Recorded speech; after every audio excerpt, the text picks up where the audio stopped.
Thank you so much for coming and joining us today. My name is Renee Johnson. I'm the Senior Director of Regional Councils with AEO. Today's conversation is going to be about our regional councils, and we're going to start with introductions. You're going to hear from our CEO. We're going to talk more about what AEO and the regional council's purpose is, what we did in 2024, our vision for 2025, how you can participate, and next steps. And without further ado, here we are with Ms. Natalie Madeira-Cofield's comments.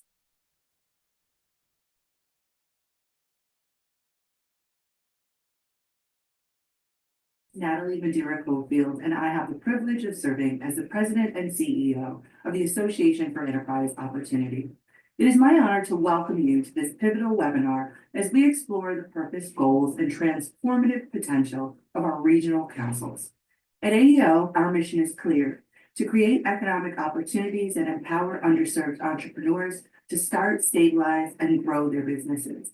For over 30 years, we have championed inclusive entrepreneurship policies, working to dismantle barriers, shape equitable policies, and deliver innovative solutions that foster meaningful change.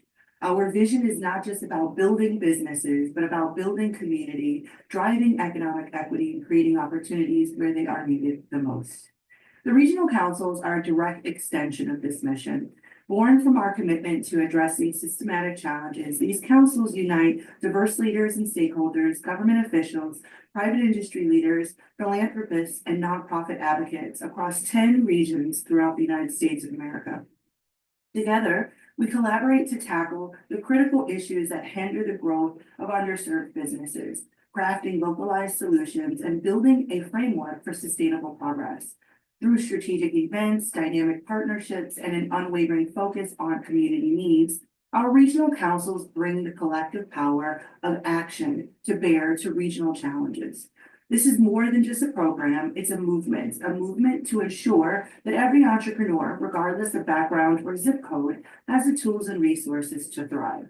Today, we'll reflect on the strides that we've made together, share our visions for 2025, and discuss the opportunities ahead.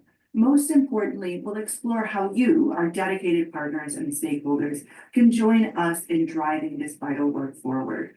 This moment is about more than learning, it's about leading. It's about your role in shaping an ecosystem of opportunities that uplift businesses, strengthen communities, and transform economic development for generations to come. Thank you for your unwavering support and dedication to this mission. Together, we can turn our vision into reality and create a future where inclusive entrepreneurship isn't just an idea, but a defining feature of our economy. Thank you so much. Thank you, Natalie. Just to reiterate who AEO is, we are the Association for Enterprise Opportunity, and we are a leading voice of innovation for micro businesses and microfinance. Our mission is to create economic opportunity for underserved entrepreneurs by supporting the development of strong and effective initiatives to assist them in starting, stabilizing, and expanding businesses. We really focus on research, initiatives, convenience, and advocacy that shape policy and practice towards opportunity, industry transformation, and an inclusive entrepreneurship. Now we have about our regional councils. The AEO's regional councils is basically for us to unite local champions from diverse sectors of government, private industry, foundations, and nonprofits to address and elevate the critical issues facing underserved businesses. We're in 10 regions across the country, and by bringing together these key ecosystem stakeholders, we aim to address the most pressing issues and challenges within our communities collaboratively. Our team is comprised of our CEO, Natalie Madeira-Cofield, myself, Renee Johnson, the Senior Director of Regional Councils, Eke Agabi, who is our fellow, and Peter Salantino, who is one of our consultants for events. Now about those 10 regions. We divided the country into 10 regions so that we can really focus on the specific issues that are in each region. We want to make sure that we are taking this to a very local, connecting, convening situation. Again, we're not here to replicate anyone's work. We want to be a convener, a table setter to connect those that are in the regions. And as you see, we've broken the states out more specifically here for you to see. So take a look at what state you're in and see what region you will be a part of. Now let's talk about who's invited. We want to make sure that we are using the entire ecosystem to support small businesses. One, we want to make sure that we're talking to CDFIs, trade association, think tanks, institutions of higher learning, being community colleges or colleges, traditional financial and fintech institutions, entrepreneurs and small businesses from across the country, corporate industry partners, and policy and elected officials. We want to make sure that everyone has a voice and making sure that we're all connected to really have some sort of change and moving the needle within the policy issues for small businesses. In 2024, we hosted 3 events. One was our regional, which was all of our regions, May 2nd at the National Press Club here in Washington, D.C. Then we had one in Atlanta, Georgia, in conjunction with the Federal Reserve Bank of Atlanta.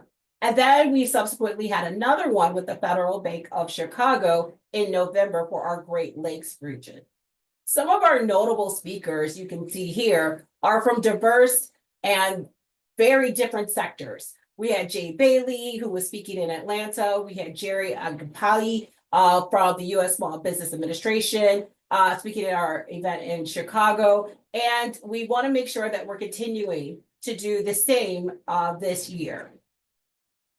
We had partners from all over the country and every region for those events. And we want to make sure that we continue and grow so that we're able to connect more businesses to the things that you all do to support them.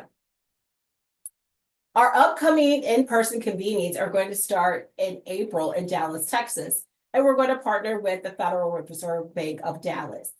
Then we're going to the Mid-Atlantic region, where we're going to be in Richmond and working with the Federal Reserve Bank of Richmond on July 16th, 2025.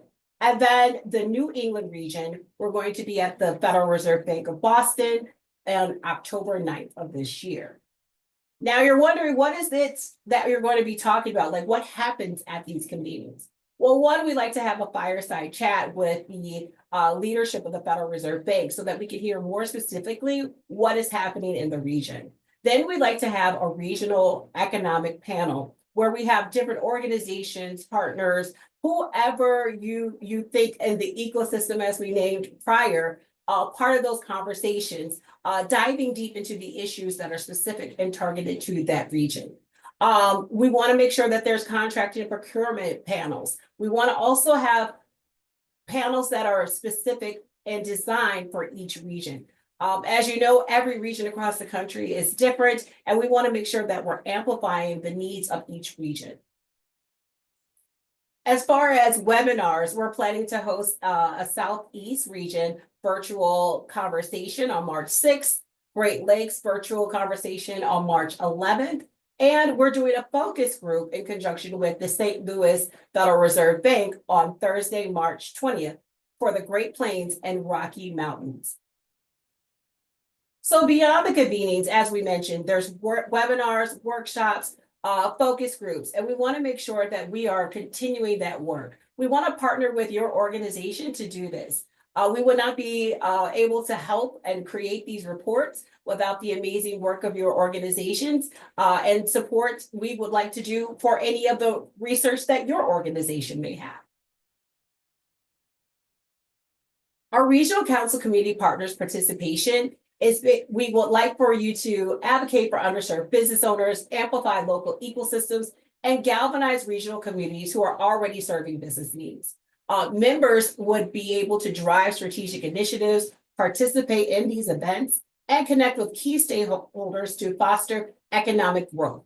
We want to collaborate with local partners who are facilitating business connections, sharing best practices, members who will ensure continuous improvement and support policy changes that benefit underserved businesses, create a greater impact on regional and national levels.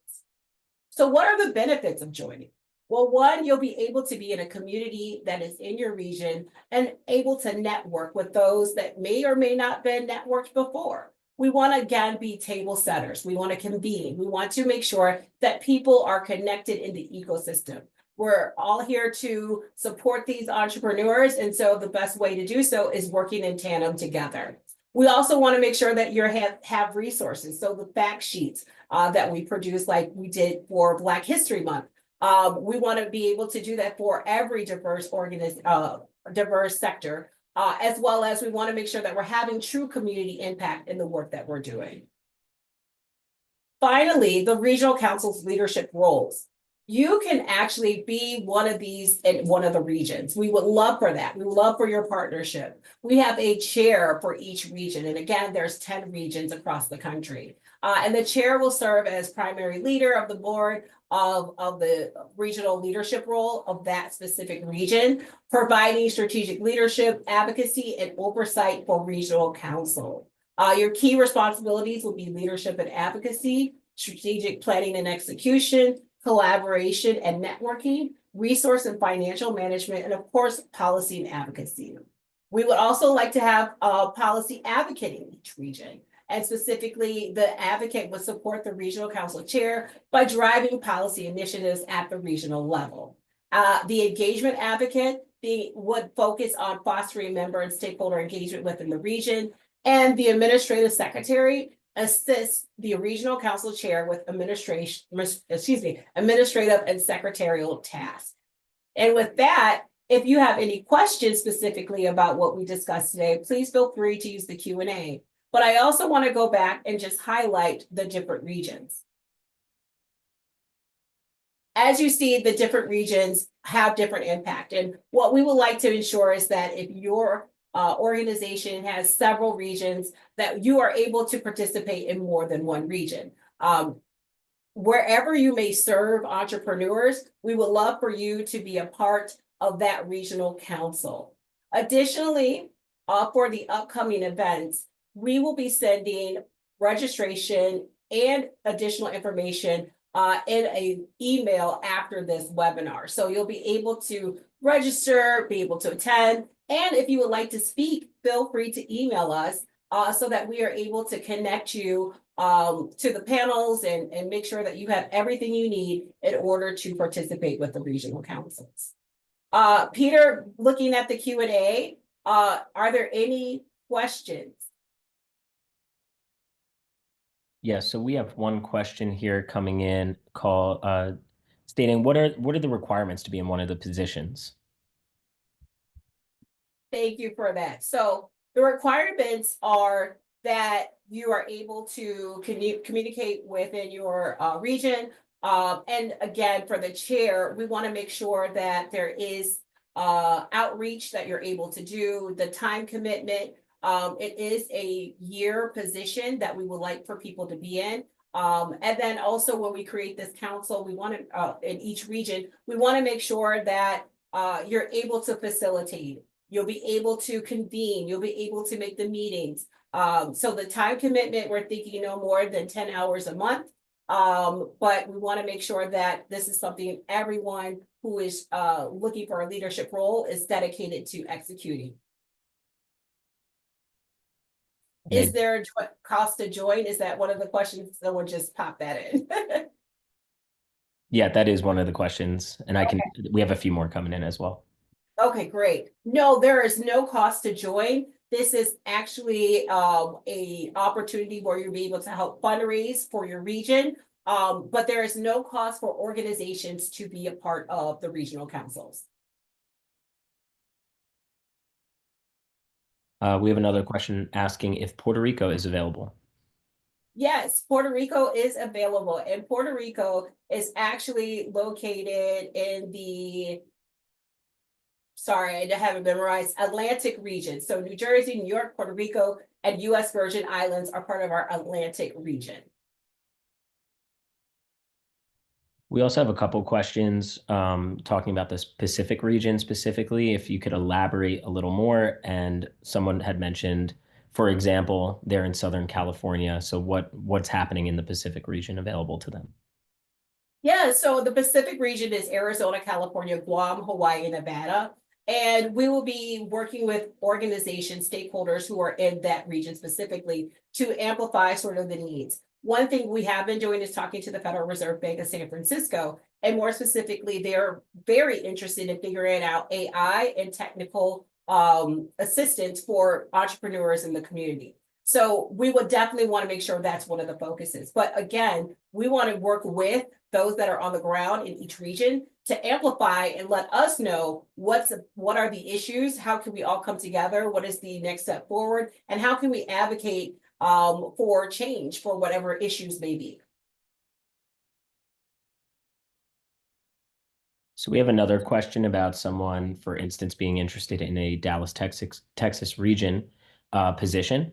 So maybe just reiterating, how to get involved, how to further engage if you are interested in a position. Yes, and thank you for your interest in being part of our southeast region. What you would need to do is just basically email us. We would just want to make sure that we have a conversation, the time commitment that you're able to serve, and also knowing what position that you would wish to serve in. And how can you do that? You can email me at rjohnson@aeoworks.org. Yeah, and you could leave that up for a second so folks can copy. And we have another question, a couple folks asking about, in regards to leadership roles, is attendance required at all meetings? How much travel should be expected? And if there is a reimbursement or if travel is on the leader themselves to handle? I'll start with that each person is required to attend as many of the events that they possibly can in their region that their region decides to host. Again, we're not mandating that each region has to have 5 webinars per quarter or anything like that. What we want to do is work with the region's leadership to create sort of like what sort of way they would like this to look. Is it 2 webinars? There are specific issues that we want to highlight. There's specific organizations that we need to support. There's a convening. We're partnering with XYZ in order to amplify the work that they're doing. So that's sort of the consistency we're looking for, where basically the leaders are letting us know how we're able to better assist and help them convene in that specific region. For travel, we do not cover anyone's travel costs. But again, we want to make sure that there is some sort of fundraising that's going on within each region. So we would definitely look to those in the leadership roles to assist with fundraising within that region. Amazing. Thanks, Renee. A few more questions coming in. Let's see here. Bundling a couple together. So part one is there a listing of existing RC members? Yes, we have a list of partners that we've had. We will continue having this grow as I see that there's some more that have joined on, even as recent of this week, such as like the National Puerto Rico Chamber of Commerce has signed on, the Rural Partners for Transformation. So there's a few other organizations that since the beginning of this year have come on as partners as well. There's also a question asking if you're able to serve in multiple regions.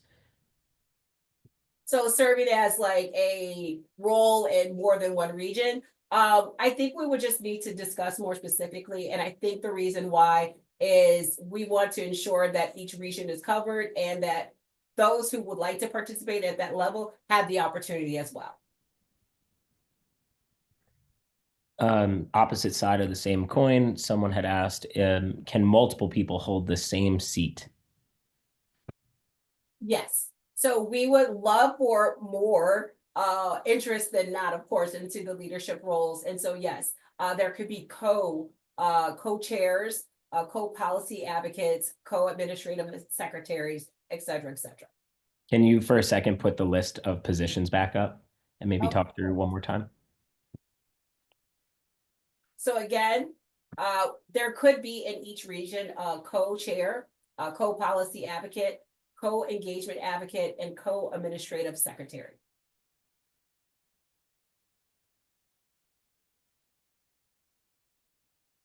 And Renee, did you talk through application process for this? I know you mentioned your email. Yes. So the application process is first, let's get in touch. So email me first. And then we will have a conversation about your availability, sort of your willingness for this position, and we'll go from there.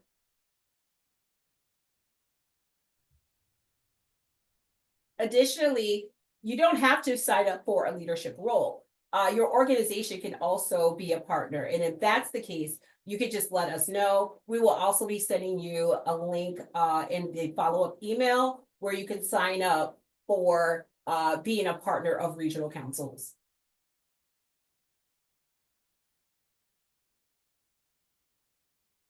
Someone had asked, "Hi, Renee. I understand that there were already some regional chairs. Are the terms of the existing chairs over?"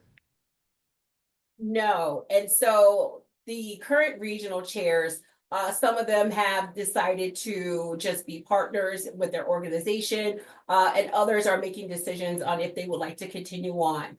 So we're having those conversations, and again, there can be co-chairs, so multiple than one.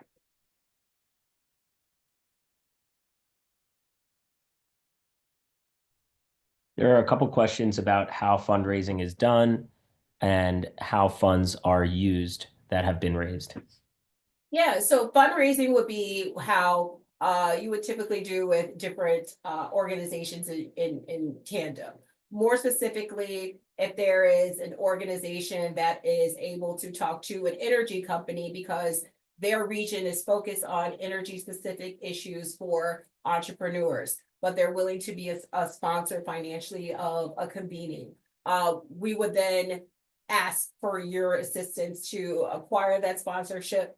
The funds would only be used in that region and that region alone. And then again, that's why we have the leadership roles so that there is transparency among everyone and everyone knows where the dollars are raised, where they're going, and how they're attributed to that specific region. And more specifically, how they're spent in the region. Just doing a final check to see if there was any questions I missed. And again, you could go onto our website, aeoworks.org, to see more information about regional councils. Again, feel free to email me, rjohnson@aeoworks.org. And again, we're going to be sending a follow-up email with additional details, links that you could click on and to say you would like to participate, and also your interest in any of the regional council leadership roles. And with that, I would like to just say thank you to everyone who came and participated today. I hope you and your organization are excited about regional councils and the work that we can do in local communities. And more specifically, I hope to see you at one of the convenings and a part of each of the regional councils. Have a great day.